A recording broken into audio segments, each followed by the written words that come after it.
Ain't no half stepping with Marcus J. Thank y'all, everybody, for staying with us tonight as we progress through our show, as we dedicate tonight's show to the memory of the Reverend Dr.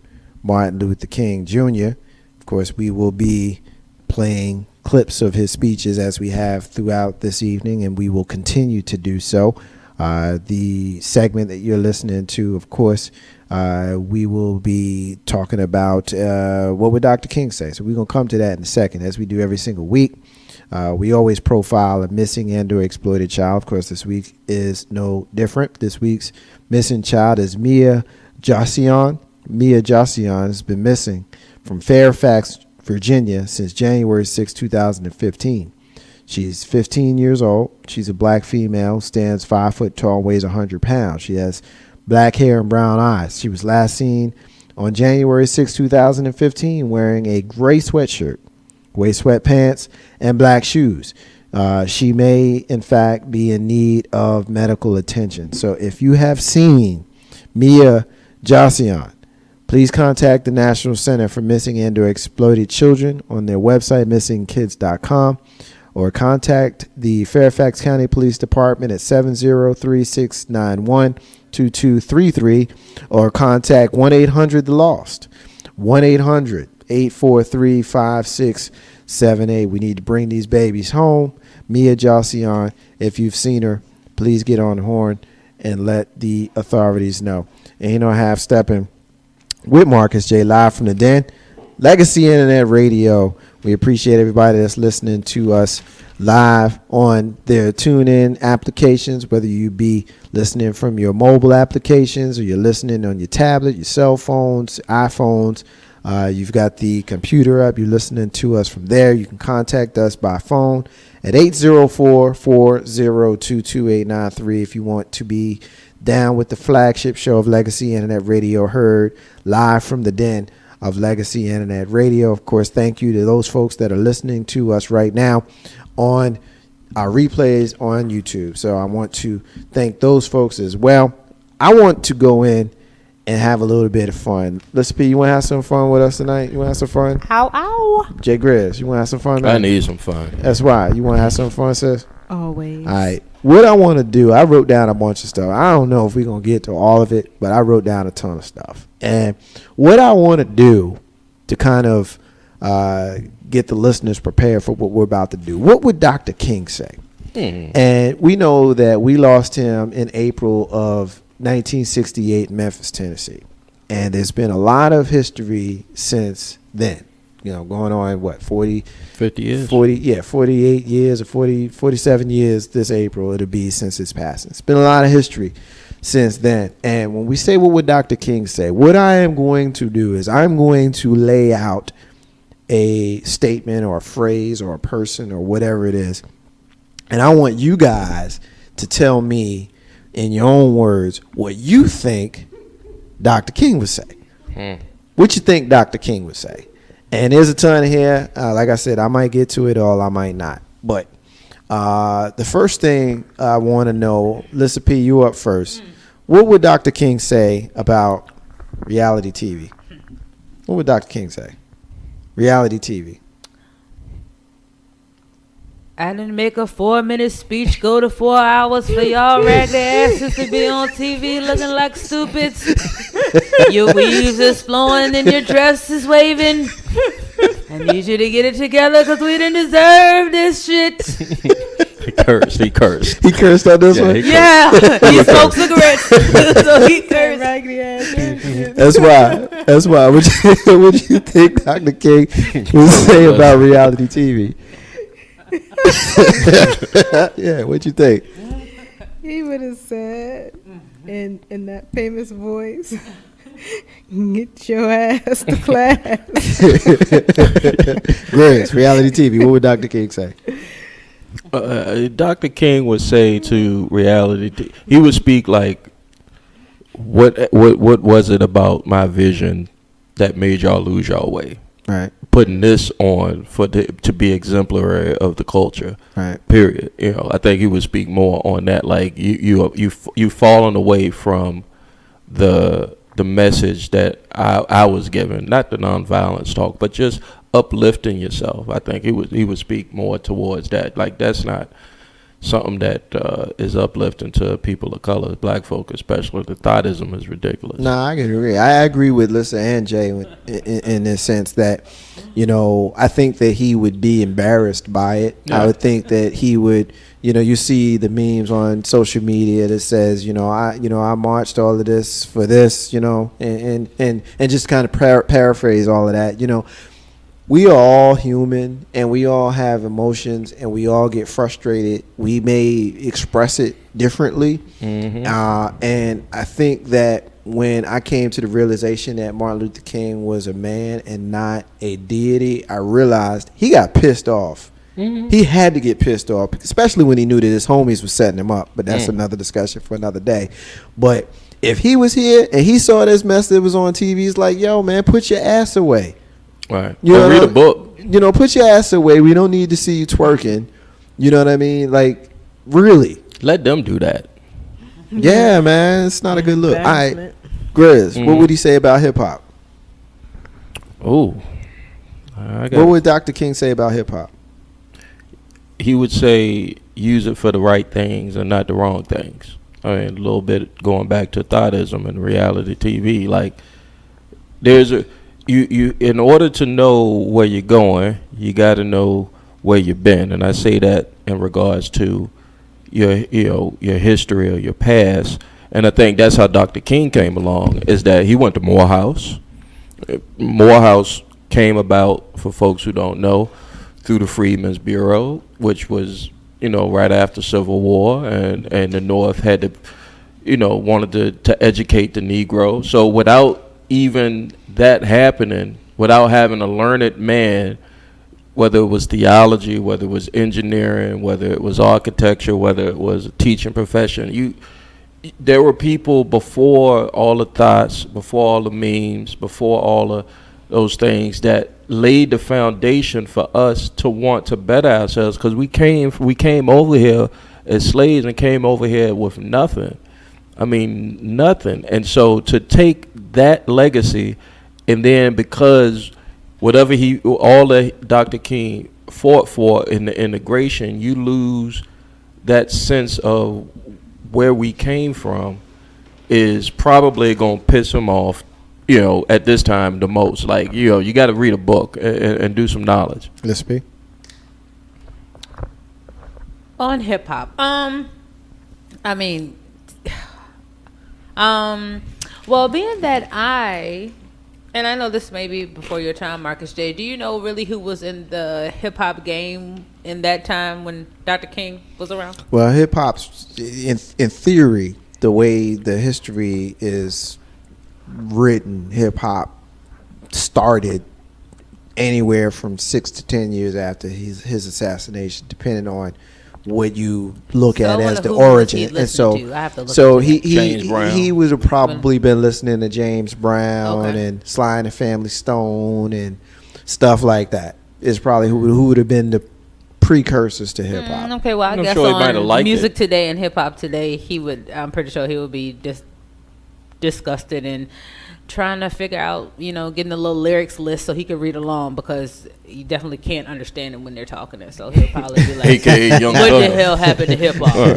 That's why. What you think? What would Dr. King say about hip hop? Well, I kind of agree with Grizzy. I think he'd rather you use it for the better, for teaching, right, instead of the wonderful lyrics that are out there now, and he'd want it to be used for education.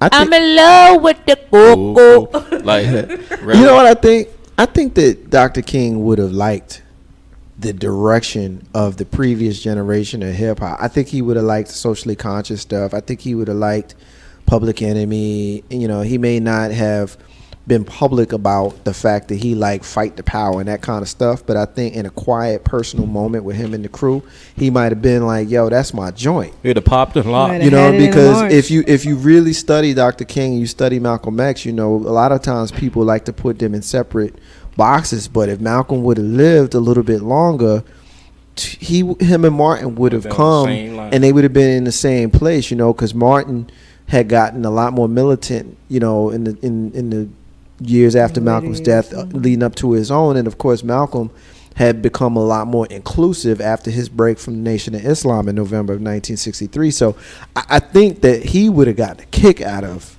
you know, Public Enemy and Brand Nubian and Boogie Down Productions and stuff like that. And, you know, to be quite honest with you, it's Questlove, the Roots, you know, and to be quite honest with you, you know, a lot of old timers that are in the public light who have access to prominent young people are more likely to be tolerant than old timers who don't. For example, you know, your mom or your dad or your grandma who's listening to us tonight, they may not fool with hip hop. They may not have no tolerance for it, but somebody who is like maybe Michael Eric Dyson or Al Sharpton or somebody like that, because they have access to the people who are making those records, and they can sit down and kick it with them, they'll understand it a little bit more. So they might be more tolerant to actually listen to it, Grizz. Yeah, well, I think another thing that Dr. King might be how he would feel or what he would do in regards to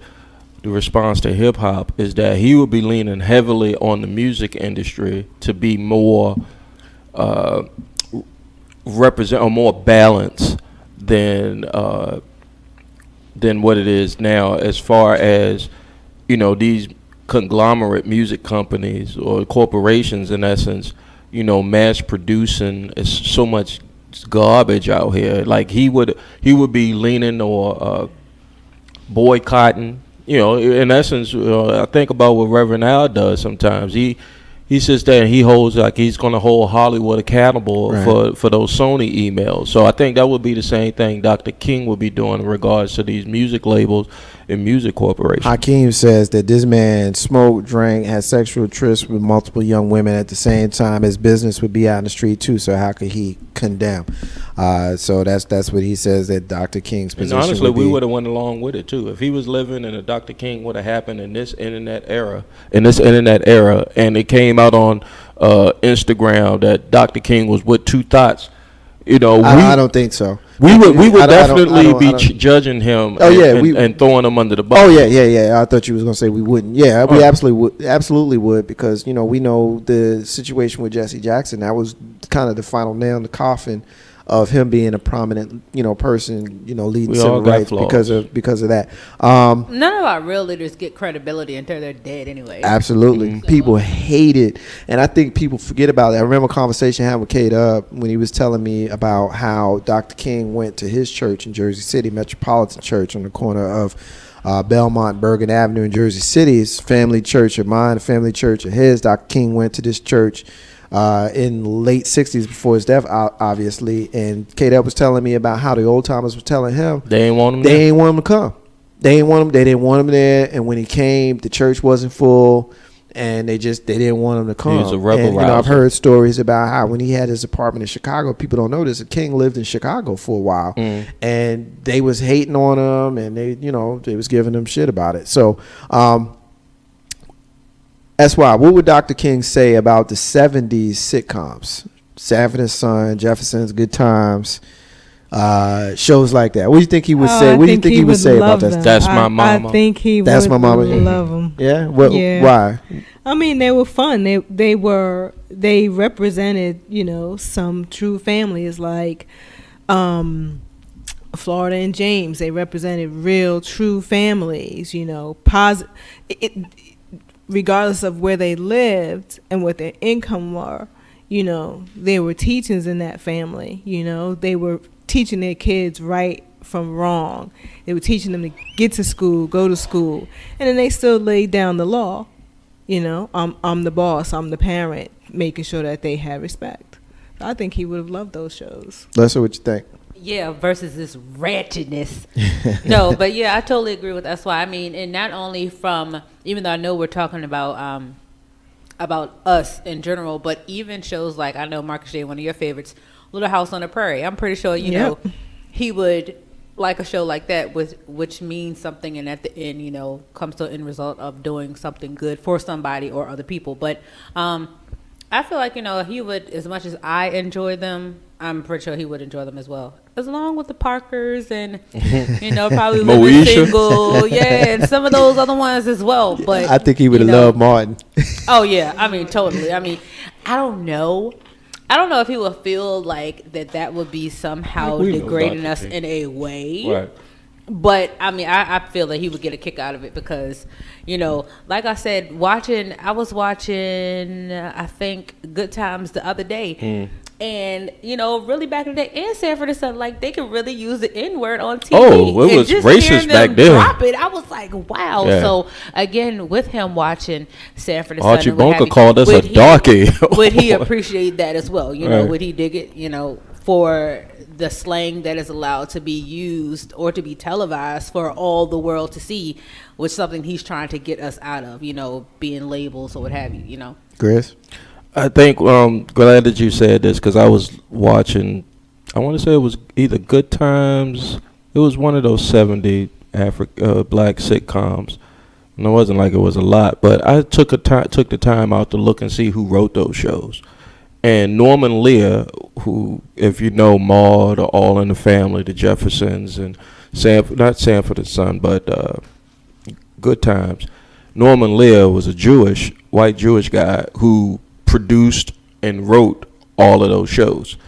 I think Dr. King would have appreciated the opportunity to put black families on television, but I think in this day and time, I think Dr. King would have been heavily trying to influence Hollywood and TV and movies to say, hey, let this be written from our perspective, i.e. what Oprah is doing right now or Tyler Perry is doing, although I don't watch a lot of Tyler Perry stuff, but it's good, but it's not it's not really freedom, justice, and equality, because freedom, justice, and equality also it has something to do with self-determination. Like, you can determine the image that you want JJ to have. And Norman Lear in the character, even though we all love Good Times, JJ Evans was a caricature of what you would have thought was a minstrel back then. Hey, what can I say? And when he answered the phone, he shucking and jiving with the weird colored outfits and stuff. Like, for me, when I look back at it as a comic, I laugh. But if I didn't could see beyond the pale in regards to that, I would have thought all young black men were shucking and jiving sweet daddies. And and I can totally dig what you're saying, because I guess a little Good Times trivia for those who don't know, that Florida Evans, Estelle Roll, she actually quit the Good Times. She didn't like the way it was written. She didn't like the way that JJ was being portrayed. So, when I learned a little bit of that history, I was like, wow. And then, of course, when I go and look at the episodes, I'm like, okay, of course, the ones at the beginning when he was kind of a little bit younger. Yeah. He did look like a Jekyll, Right. He looked really crazy. But, of course, as he got older, once James passed, he started bugging out. He started being more the man of the house. It was a little bit better. But, that was just strange to me. So, again, would Dr. King like the 70s sitcoms? I mean, he would like it, but I think he would have been trying to influence who was creating those characters. It's good that we got our foot in the door. This is one of the things I say on MLK. And we got Obama as the first black president. And that we've come from living in shacks to living in subdivisions. And we can go to integrated schools, and we can go to integrated colleges, and we can go to integrated football games. We integrated pretty much. We've assimilated into all of the American life. But there are things with assimilation that you cannot sit there and be comfortable with when you see Eric Garner's happen, when you see Mike Brown's happening, when you see Trayvon Martin's happening. So that is indicative to us that, yeah, they let a foot in the door to a certain degree, but now it's a matter of who determines where that power lies. That's why look, one of the most important things come 2016, since we was talking about politics earlier, is let's see in that little district north of St. Louis how they vote for their county officers. Who's going to be the sheriff there? Right. Who's going to be the prosecutor there? Who's going to be on the city council? Because it makes no damn sense that a county of 60, 70% black folk got white folk that they done voted, or lack of voting in office determines how their legal process goes. That's why. What would Dr. King say about the lack of religious involvement in politics?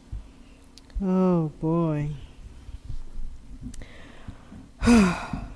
Wow, I don't think that he would like that, Marcus. I think that he would definitely be trying his best to involve I guess all sorts of religions to, get into politics, to have something to say about it. A lot of people are influenced through religion, so that might have been a great way to get his views and points across. So I believe he would definitely be trying to get those two together. Leslie, what you think? I myself really don't feel like he would be too involved with that. I would just feel like, of course, he was all about peace and wanting peace. So again, how we spoke before about religion, as long as you pray to who you want to pray to and make sure it's all for the right reasons to be good and do good, then by all means do it. So, I mean, I don't think that it would be, he would have any real say so. Of course, if anyone needed to be led a certain way, or the way, if his way, his religion, he thought was right, to try to guide them in that way to make it better for them, if they needed that guidance. But other than that, I don't think he would have anything to say, just as long as you were praying to somebody, go to church, hallelujah. Hallelujah. What do you think, Chris? I think he would have been the equivalent of what Billy Graham would have been to Richard Nixon, or he would have been an advisor, but not with that advisory title, like being a part of the cabinet. And I take it a step further. I think he would have shunned politics to the degree of, he knew, dealing with LBJ, trying to get the Voting Rights Act passed, that politics is corrupt, and absolute power corrupts absolutely. So I think he would have shunned politics from a standpoint of, he understands that he would have had to deal with them, but he would have led from a spiritual point of view, being that he was the good Reverend Doctor, that he would have went more towards the people directly, as opposed to trying to deal with garnering votes or garnering support for whatever particular cause. He would have just stayed in that in that church world and pulled that together. You know what I think? I think that he would be pissed. In regards to the politics? He would be pissed that the church has done nothing. And here's why. Totally. Here's why. J. Edgar Hoover said the next black leader that was created is going to be created by the FBI. That was something that was said by J. Edgar Hoover, which basically means we are not going to allow another leader to grow from the grassroots. It's just not going down that way. That's the reason why you have so many people who become government agents. They get tainted.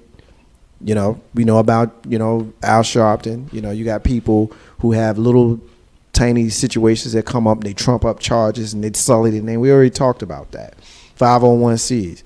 The reason why you don't have the churches doing what they used to do is because they don't want those leaders coming from those churches. So they put that 501C in place so that you can become tax exempt. You tax exempt, you ain't got to spend that money. It becomes a money deal. You know what I'm saying? And so we forget that the entire civil rights movement was built on the backs of clergy. Mm-hmm. Every single person in Martin Luther King's camp had a REV in front of his name. Reverend Ralph Abernathy, Reverend Andrew Young, Joseph Lowry, Reverend Martin Luther King Jr. All of these people, even Dick Gregory's a reverend. A lot of people don't know that. You know what I mean? And so I think that he would be pissed. Of all the stuff that I think we've talked about, I think that's the one that he would be most disillusioned about, because I think he would step back and look and say, where y'all at, man? Right, I'm the only one out here. But I feel like, would he not be more upset with the NAACP? What are they doing? I don't think he would be, honestly. I really Really? don't. No, I 'Cause don't. I believe he would slap Jesse in the back of his head and ask Jesse, "What are you? Where is Jesse? I have not seen Jesse do. Was he at the march I don't. this past March? Oh. We had about like 12 in the last month. Yeah, we done had about a lot of marches. I haven't seen Jesse. I think somebody shook Jesse. I mean, Jesse has been neutralized because of some of He's his. still crying since Obama got voted in. Yeah, he wanted to cut his balls off. You see that day he was crying? He was terrible. He was wanted to upset. cut. I cried I too. think Jesse Not has. like Jesse, I think but Jesse I has cried. been neutralized Hurt though. because of some of the bad decisions that he's made. I think that you got a lot of people that just don't view him as a prominent leader. They don't trust him anymore. You got to also remember that he's old. You know, Jesse is. He's in his late 70s. He's in his 70s. He's 75. How you old know? is Al? Al's just turned 60 this year. So, you know, it's a little bit, it's 15 years between them. But I think with Jesse, I mean, Jesse was with Martin Luther King. And I think that if you look at that generation, I mean, they're pretty much, aside from, you know, John Lewis, who got his head cracked on that bridge in Selma, you know, he was the youngest of that crew. Yeah. And he's Reverend Lowry still he's still with us. I but think he's we lost 90. Lowry. Lowry's dead. I think we have to look him up. I think we I'll lost never Lowry. forget speaking on Reverend Lowry at the first Obama inauguration. I was glad because I think they gave him, what do you call it when you at any type of not the benediction. Nah, we didn't lose him. You're right. Yeah, benediction's at the end. we still- Invocation. Yeah, we still got Reverend Lowry. Yeah, he's like 93, 94. 93 years old. He just went to the hospital 2 days ago. So yeah, we still got Reverend Lowry. But Right Joe now. Lowry was doing the invocation at the Mike Larry. at the I knew somebody was gonna say it. at Obama's first inauguration, and the words that he said. I mean, he's a Southern preacher. Now, I'm a sucker for a Southern, get the hooping and the hollering and stuff like that. Especially when you use words like hooping and the hollering. Hooping and and and the hollering. the But he really did That's do it because country. he's an old man. But he did that good old Southern preacher, and it reached my soul, and I did shed a tear because he was the one. He was that connection that they chose to do the invocation at the. Here's the next one, Grizz. Okay. What would he say about the N word? Well, I'm sure he said it before. We all have. Yeah, but We all have. Some of us have made a choice. But yeah. honestly, I think Dr. King would have done like I did. Like he'd have came to it sooner than me, but he would have understood that that's a word that is not helpful to the cause of black folk in America, and I think he would have. He would have explained the degradation that it would cause if we get too accustomed to using it. Like it took me 40 years to come to say it. I only say it now when I see some ignorant stuff going down. And so that's just a pronoun for ignorance. It doesn't have anything to do with calling another brother that word, but he wouldn't have liked it. I think he would have tried to get us. He would have led us in trying to get the word banned, and a lot of us tried to get the word banned, but I don't think you can ban a language. That's why. What do you think? Yeah, I don't think that he would be pleased with the use of that word. Again, he'll probably just go ahead and just remind you of the negativity behind it. How can you advance, or how can we advance if we keep using that word, or if we answer to it? So I don't think he'd be thrilled with that at all, Marcus. Let's see what you think.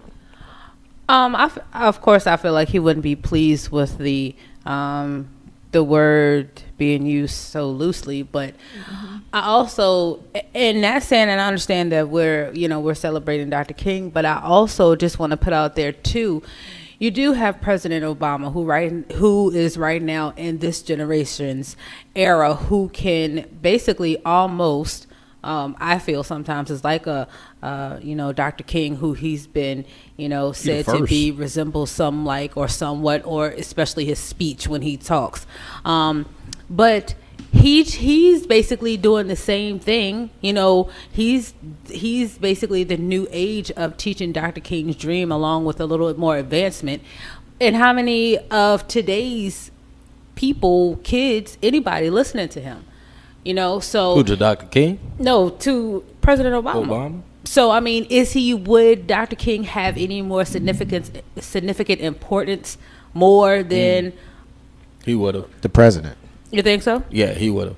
I think he would have, you know, and I don't know if we're getting off topic, but I think I am. Sorry.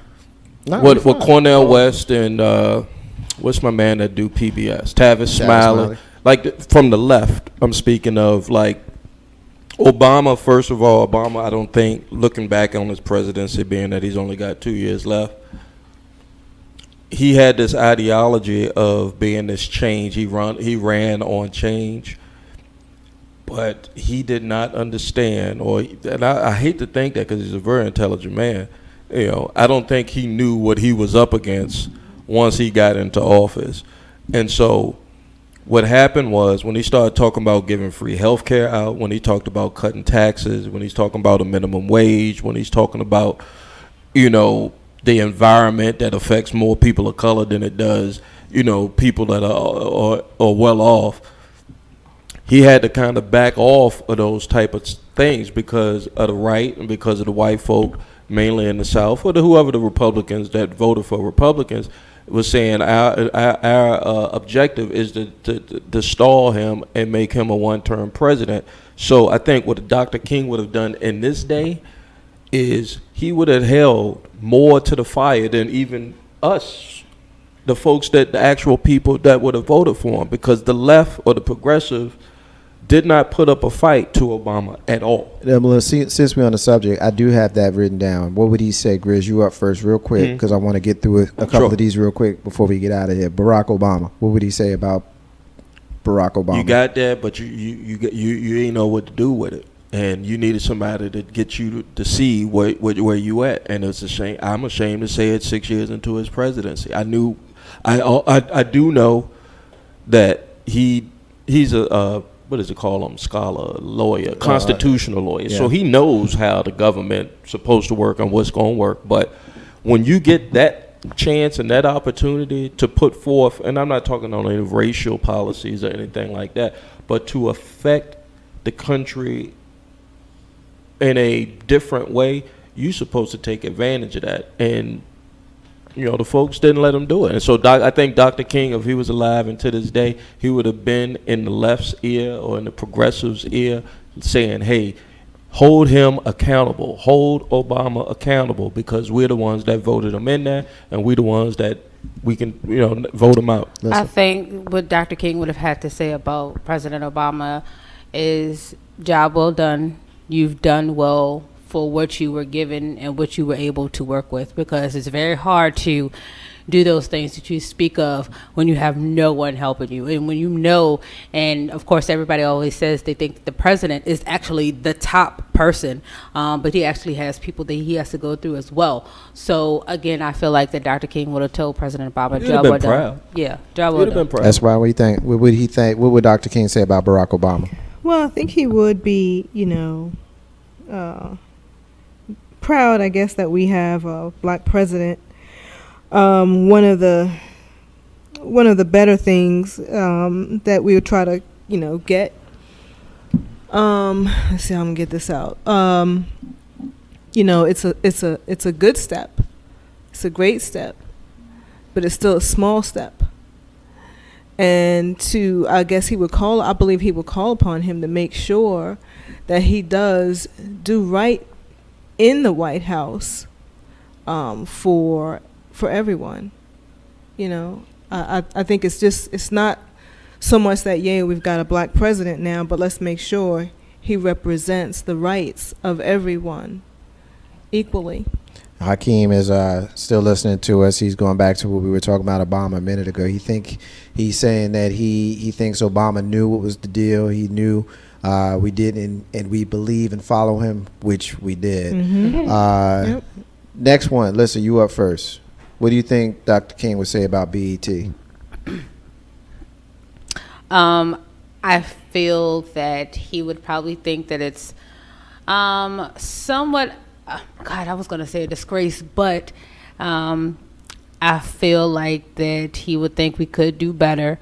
I'm pretty sure he would be upset with a lot of the educational shows for the black teens, like Teen Summit, being canceled and then being replaced by things of BET After Dark. Yeah, negative nature per se. I watch it though. Yeah, BET After Dark for people like Grizzy or even 1065 in Park. Is this 1065? Yeah, which they've just recently canceled as well. So I feel that he would be a little upset with the network, but I also feel like that he would try to get more networks involved with making more multicultural, more probably towards us shows to make it better for the networks. That's why. What do you think? FUBU. Well, I don't watch BET that much. I don't know so much about them, but I do know that it does have some negative shows on there. So I think that he would try to influence the station that, if you're going to represent black entertainment, then do some positive entertaining. Grizz, what do you think he would say about BET? Sell it, let it go. I mean, he would have said after maybe the first 5 years, I'm glad that you sold it to Viacom, right? And you should not be associated with anything. I mean, he would have been embarrassed. Yeah, I agree. I think that when you look at a lot of the stuff that's on there, particularly with it being, run by Viacom, when you say black entertainment television, that is owned and operated and programmed by white people, white Jewish people, I just think that that's kind of, disingenuous. I think that he would have liked it at its inception. All right. But the state of it now, I think he would have issues with it. Grizz, what do you think he would have thought of Tupac? Oh, he would have loved Tupac. Even though he was even though Dr. King preached nonviolence, I think he tolerated, and if that's a word I could use in regards to it, because he had to tolerate a Malcolm, he had to tolerate the Black Panthers. He dealt with them. I think he would have loved Tupac. I think he would have encouraged Tupac to keep putting out the music that he's putting out. He would have more or less respected the work that Tupac was doing, because he was one of those people who was of the ilk of Martin Luther King. He was a rebel rouser. He might have did it a different way, but I think he would have been right along in the lines with Tupac. Yeah, that's why. What do you think he would have thought of Tupac? Tupac would have been his spokesman. I really have no idea.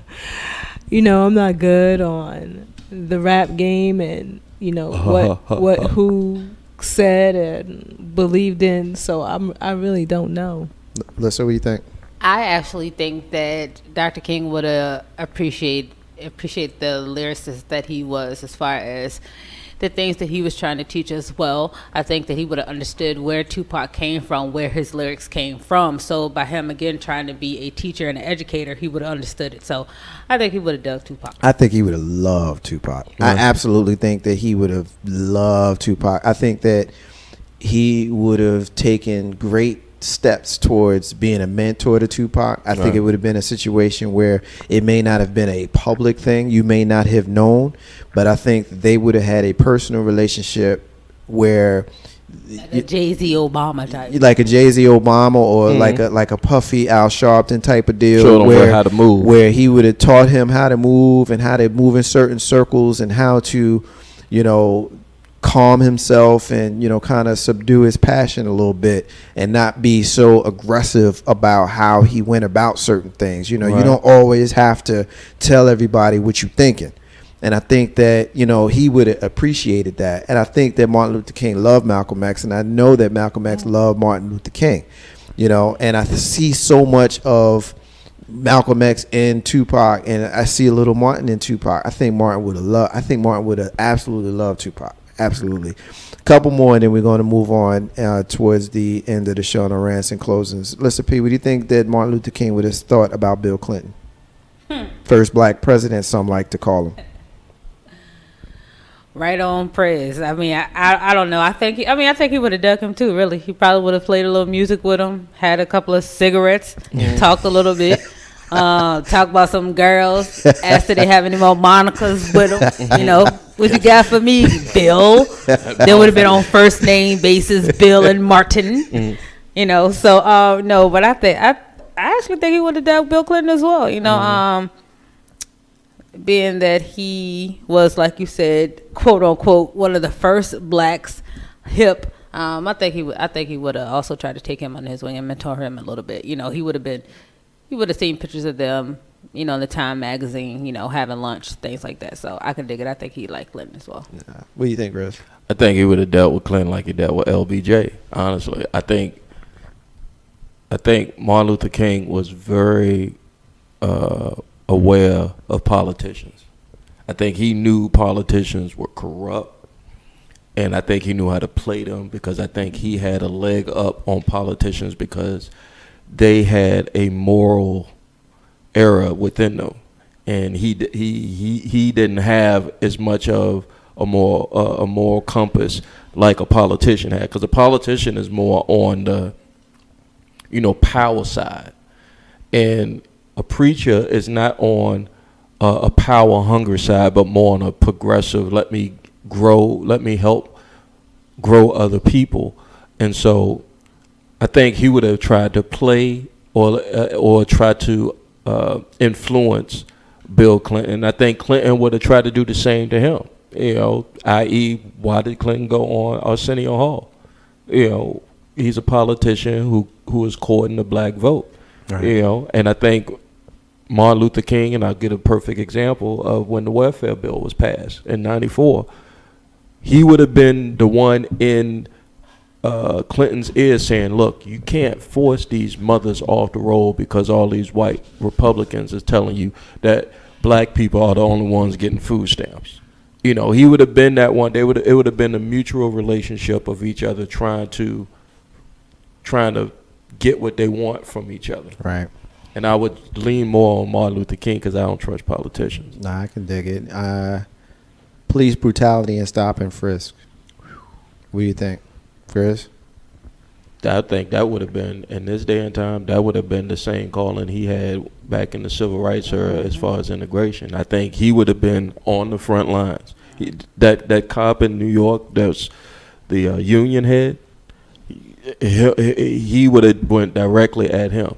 And I think the civil disobedience would have been more organized. Not to say that just walking down the West Side Highway at the middle of the night, you know, I don't know how organized it can be, but I think back to times where when we didn't even have internet and we could probably not even buy our own cars, but we had buses loads of churches from all across the country organizing, getting to Washington in 1963, when we have 10 times more of the capacity to do something like that, to put a million-man march like Farrakhan did. You can imagine what a Martin Luther King would have did as far as bringing people together of all faiths, of all over all racial lines, to speak to the injustice that people deal with, just people. Because I think he would have left the black thing alone once he felt like, yeah,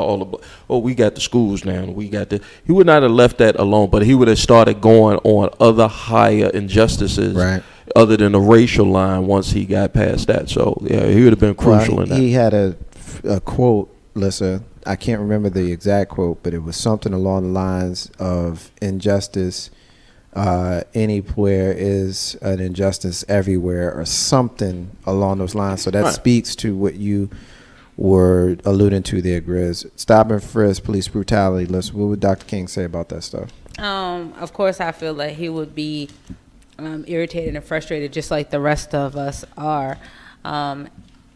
But I feel like that he, just like he fought for everything else, he would also continue to fight for this as well.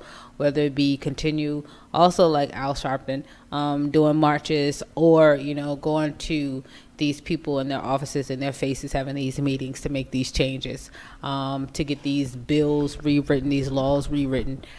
So I feel like he would, of course, be upset with the way that it's being handled or the way that it's been presented, and would try to get it, of course, put in a different way, better shape or form for, you know, it to be more fair than what it is now.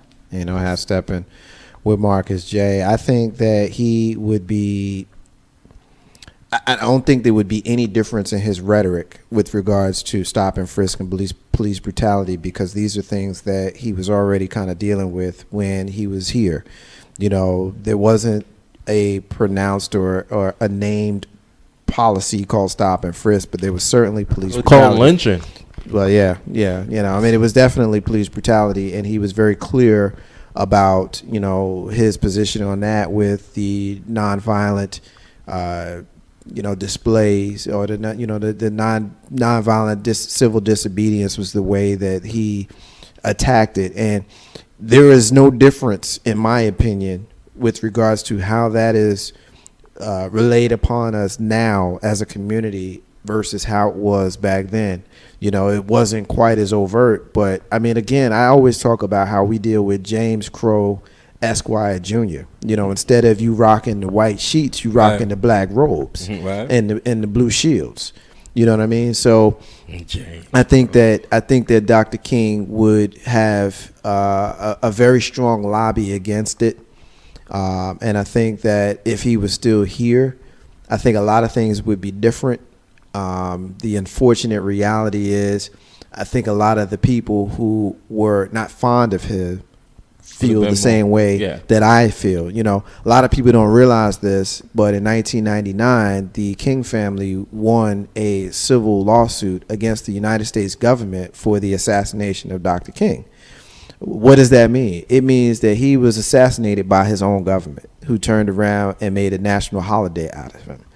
You know, I mean, people don't understand what's real, man. You think that you live in a country that loves you and protects you and all of that kind of stuff, the country that celebrates a man that could go to another country and kill 300 people and make a movie out of him and talk about how great he is. And then you say anything against him, and you're not a freaking American. He killed 300 people. You killed 300 people here in this country, you're a freaking terrorist or a damn serial killer. You're speaking of American Sniper. Of course I am. You see the movie yet? I don't. Maybe one day I will, but well, it's a total rebel. I mean, it's a total. One day I will see the movie. I like Bradley Cooper, and I think that, you know, I like those kinds of movies. But the point I'm trying to make is, it's all about your perspective. You know, you can go to another country and take out 300 people in another country. You know what I mean? Whereas you can be a person who speaks on, you know, civil rights and nonviolent, and your own country takes you out. What I can tell you before you see it, and I'm not going to ruin it for you, is it's going to piss you off. Well, I mean, most of the movies like this piss me off. All right, here's the last one before we get out of here. I want everybody on this one. That's why you up first. What would he say about Al Sharpton? What would Dr. King say about Al Sharpton? Oh, I think he would actually praise Al Sharpton for getting up and being involved and helping the fight. I think that he would appreciate it. Chris? I think he'll say, keep going, my brother. Just, you know, make sure you read the cue cards right on MSNBC. I mean, honestly, I don't think he would have told him take the MSNBC gig, honestly. But I think with Sharpton, and, you know, I think all of us are using our own personal opinions of what Martin Luther King meant to us.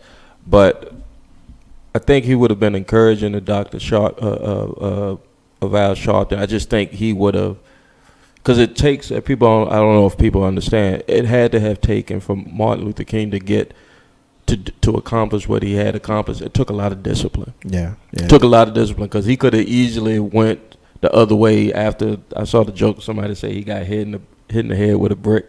And it was like, hit in the head with a brick. He got stabbed in the chest. Yeah, like it takes a lot. It takes a more spiritual, more higher calling of a man to not want to respond to that. And sometimes I think Al, he don't let too much slide. He ain't gonna let too much slide. Listen, what do you think? What do you think Dr. King would say about Al Sharpton? I think he would be proud of him as well. I actually think that he would probably give him more praises than President Obama, just because of the work that he has shown out in the community, in the voice, you know, him being so outspoken.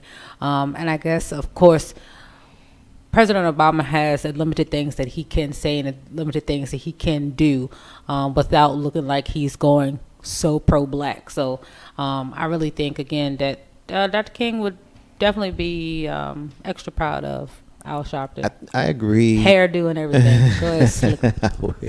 I would agree to a point. I think that he would not be happy about him taking an MSNBC Right, job. he would not. I agree with you on that one, Grizz, because that's a partisan move. By you going to MSNBC, you're taking the side of the left, which conservative, rebel flag wearing white folk, and that's not to say that that's all white people, but I'm saying conservative rebel flag wearing white folk like to point out the fact that Martin Luther King was a Republican, which is true. Martin Luther King Sr. was a Republican. Martin Luther King Jr. made a point of being in the middle and not choosing a side. He did not like and politics. so, he was not a partisan person, and that's the trickery that you a lot of times end up dealing with. Where I think he would like Reverend Sharpton is the fact that he sticks his neck out there, and he's there with regards to civil rights issues, police brutality, standing up for the small man who doesn't have a voice. Where I think he would have a problem with Al Sharpton is some of the checkered areas in his past that led him to become a government informant, which we know he is. The drug runs and stuff like that he got in trouble for, the taxes and all that kind of stuff. I think that he would have a problem with that. Like I mentioned with Tupac, I think he would have pulled Al Sharpton aside and said, look here, bruh. Look at your if corner. you are going to do these things, you got to hold yourself to a higher moral standard. And, you have the ear of the people and you got the ear of the street. You can say what you want. Al Sharpton got the ear of the street. Yeah. You got a lot of young cats who's not feeling them, but you got a lot of people in their 40s and 50s who swear by the dude. He got a lot of power. And I think Martin Luther King would have appreciated that, and he would have tried to guide him similar to how he tried to guide a young 26-year-old Jesse Jackson at the time of his murder. Ain't no half stepping. Marcus J. Live from the Den, Legacy Internet Radio. We're going to take our final break of the night, which is very brief, about 3 minutes. A word from our sponsor, another word from Dr. King, and then we're going to end it with our rants and our closings. I got SY, Jay Grizzy, and Lissa P. Ain't no half stepping. We're Marcus J. Be back in a few minutes, y'all. Stay with us.